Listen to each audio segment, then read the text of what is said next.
Hello, it's another post-match show after Liverpool drawing another game 1-1 against Stuttgart. Liverpool were bright, Neil. Stuttgart played really pretty well as well. It was a lively game, a few lively tackles, but a decent challenge for Liverpool in 30 minutes. Yeah, I think Liverpool, in a sense, Jurgen Klopp got what he wanted until maybe we get to about the last 7 minutes, at which point he'd be like, can you stop kicking the footballers now, please? Stuttgart were intense, they were good.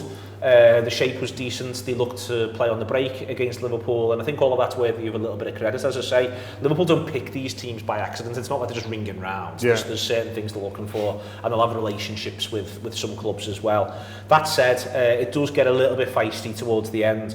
For me, I was really pleased with Tsimikas, to be honest with you. I thought he was the one you came away from feeling like he'd really grabbed the opportunity to get some attention. It's not just the goal. I think he looks after that flank really, really well. Mane gets to come and fill the space that Chamberlain's leaving at times. Chamberlain started brightly. So for me, Tsimikas can, he really looks like a footballer able to play in Robertson's stead there. A couple of times you'd like to maybe even a little bit higher, but that'll come over a period of time. For me, if there's one who you're looking to see start against Mainz from that game, for certain, I want to see Tsimikas get himself another sort of, say, 60 minutes or so to see if he can grab that position and allow Andy Robertson to have a bit of rest at some point this season.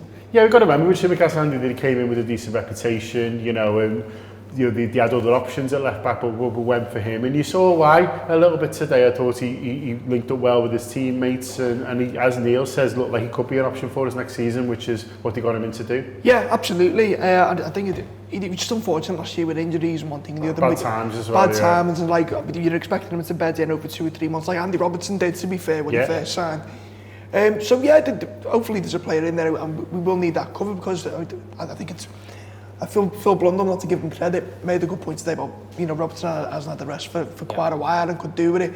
And top of that, he had a lovely head of hair as well. Yeah. I think the second team won the haircuts today. Yeah, second team won the haircuts. Harvey Elliott with a sensible new haircut playing centre midfield. Sensible? More sensible. Well, yeah. Now he's got a more sensible haircut. Yeah. He's now like, you're allowed to play centre midfield now.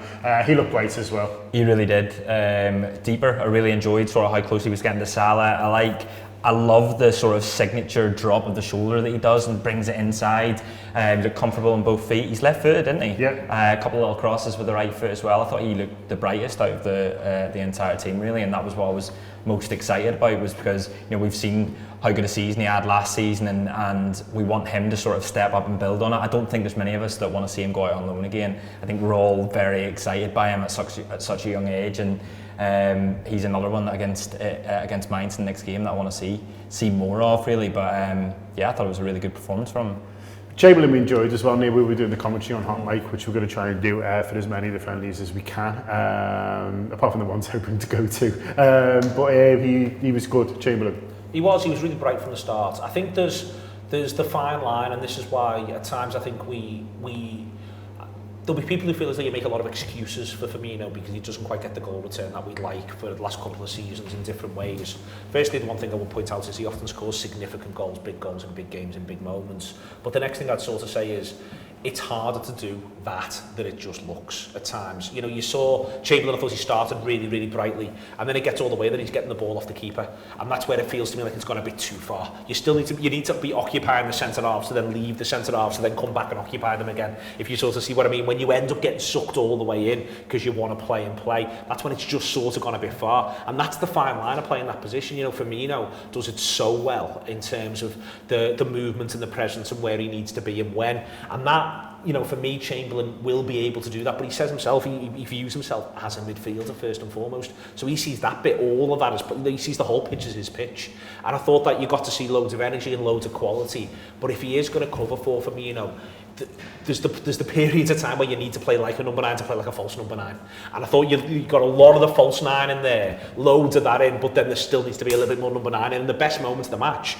that he has is when he puts it on a plate for Salah, and the reason why he puts it on a plate for Salah is his left winger gets it, he plays centre forward, he moves into the space like a centre forward, and he rolls it across the box for his right winger and it's happening into the back of the net. That's when he does the best bit with all of his football talent. Yeah, I think so. I was just going to say, the thing I like about Chamberlain is looking at him, it looks as if he's got the attributes to both do the job that Firmino does and as good as he can in comparison to Firmino, because it is, like you said, a tough job where he's sort of dropping deeper and connecting everyone and linking everyone up. But he's also got the attributes to get in behind the defence as well, and that's not something that we've seen a lot of today, but I think that that might be something that's in his favour in terms of that pace, in terms of that power.